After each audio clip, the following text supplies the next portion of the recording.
देश में चुनावी बिगुल बजने से पहले वित्त मंत्री निर्मला सीतारमण आज अंतरिम बजट पेश करने जा रही है। उनका बजट भाषण संसद में सुबह 11 बजे शुरू होगा। उनका भाषण चुनाव पर फोकस होने के साथ साथ देश की आर्थिक तरक्की का रास्ता तय करने वाला होगा, ऐसी आशा की जा रही है। मोदी सरकार ने 2027 तक देश को दुनिया की तीसरी अर्थव्यवस्था बनाने का लक्ष्य रखा है। इसीलिए बजट में सरकार के युवाओं को रोजगार, गरीबों के लिए सामाजिक कल्याण, किसानों की आय बेहतर करने और महिलाओं के सम्मान पर ध्यान देने की उम्मीद है। जी, आने वाले इस केंद्र सरकार के आखिरी बजट से हम युवाओं को काफ़ी उम्मीदें हैं। जैसा कि देखा जा रहा है आजकल इंडस्ट्रीज़ हो या एमएनसीज़ हो या फिर कोई भी जॉब सेक्टर हो, उसमें AI, artificial intelligence, 3D printing, robotics, इन चीज़ों का ज़्यादा इस्तेमाल हो रहा है। परंतु इन चीज़ों की प्रॉपर ट्रेनिंग हर विद्यार्थी को दी नहीं जाती, हर सेक्टर के विद्यार्थियों को नहीं दी जाती है। पारंपरिक कोर्स बीएससी, एमएससी वगैरह ये जो चल रहे हैं, बीए, बीकॉम, यही रेगुलर कोर्स चल रहे हैं और विद्यार्थी भी ज़्यादातर यही कोर्स कर रहे हैं क्योंकि गवर्नमेंट कॉलेजों में यही कोर्स उपलब्ध है।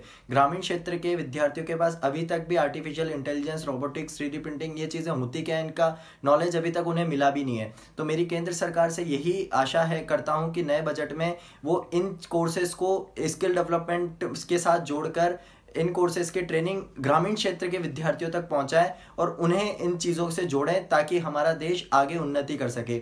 दूसरी चीज़, मैं रेल बजट से भी ये आशा करता हूं कि रेलवे में जैसा कि देखा जा रहा था पहले किराया जो होता था रेलवे का कम होता था, विद्यार्थी अप डाउन करना ईजी होता था उनके लिए, हर ट्रेन में जनरल कोचेस भी ज़्यादा होते थे। मगर आजकल देखा जाता है स्लीपर, थर्ड एसी ये कोच ज़्यादा होते हैं, जनरल के 2-4 डिब्बे हर ट्रेनों में होते हैं बस। तो मैं आशा करता हूँ सरकार से कि रेलवे के जो टिकट हैं उनके दर भी कम करें और जनरल कोचेस को ट्रेनों में बढ़ाएं। धन्यवाद। वर्तमान समय की यदि हम बात करें तो पूरे विश्व में सबसे ज़्यादा जो युवा हैं वो हमारे भारत देश में है, और ऐसे में हमारे देश के जो युवा हैं वो बेरोजगार रहेंगे तो हमारा देश विकसित दिशा में आगे बढ़ने की बजाय और पिछड़ता जा रहा है। तो होना ये चाहिए कि सरकार को युवाओं के लिए ज़्यादा से ज़्यादा रोजगार के संसाधन उपलब्ध कराने चाहिए। हर क्षेत्र में, हर शहर में नई कंपनी और फैक्ट्री खुलवानी चाहिए जिससे जो युवा हैं हमारे देश के वो रोजगार प्राप्त कर सकें, उन्हें रोजगार के नए संसाधन मिल सकें और हमारे देश का हर युवा देश के विकास में अपनी भागीदारी निभा सके। केंद्र सरकार अपना बजट जारी कर रही है, उस बजट में केंद्र सरकार को ये देखना चाहिए कि जितने भी सेक्टर में वो बजट को लेकर कि हमें किस फील्ड में कितना बजट जारी कर रहे हैं। तो जो योजनाएं बनाते हैं, योजनाएं बताते हैं कि हमें जैसे एग्रीकल्चर फील्ड हो गया, एजुकेशन फील्ड हो गया, मेडिकल लाइन हो गई, जितने भी है सेक्टर उनका जो बजट जारी करती है, तो उस बजट में गवर्नमेंट को ये देखना चाहिए कि हम जो बजट जारी कर रहे हैं उनमें योजनाएं ना उनको लागू करके, ऐसा नहीं कि हमने लागू कर दिया करके उनके ऊपर आप जितनी भी कंडीशन है सब कुछ अप्लाई करके उनका लाभ मिलना चाहिए लोगों को। एग्रीकल्चर फील्ड में है तो किसानों को जो आप योजनाएं लागू कर रहे हैं उनका लाभ मिलना चाहिए। एजुकेशन लाइन में अगर आप कोई योजनाएं लागू कर रहे हैं तो स्टूडेंटों को उसका पूरा लाभ मिलना चाहिए। स्पोर्ट्स में है तो स्पोर्ट्स जो जितने प्लेयर हैं उनको उनका लाभ मिलना चाहिए।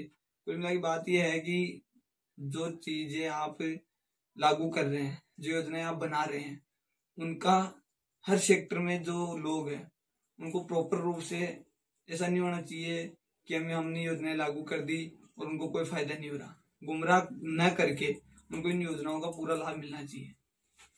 महिलाएं आगे बढ़े और ये जो आजकल क्राइम बढ़ रहे हैं जिसके चक्कर में आजकल महिलाएं घर से बाहर भी नहीं निकल पा रही हैं, उनके लिए उनको सेल्फ डिफेंस की क्लासेस अवेलेबल करवानी चाहिए जिसकी वजह से वो अपना रक्षा कर सके और गलत काम होने से उसके लिए लड़ सके, और उनके लिए रोजगार भी उपलब्ध कराने चाहिए। घर बैठे जो घर बैठे वो उद्योग कर सके और अपने लिए खर्चा निकाल सके और अपने पैरों पे खड़े हो सके। Thank you. और सरकार को इस चीज़ पे ध्यान देना चाहिए। महिलाएं आगे बढ़े और ये जो आजकल क्राइम बढ़ रहे हैं जिसके चक्कर में आजकल महिलाएं घर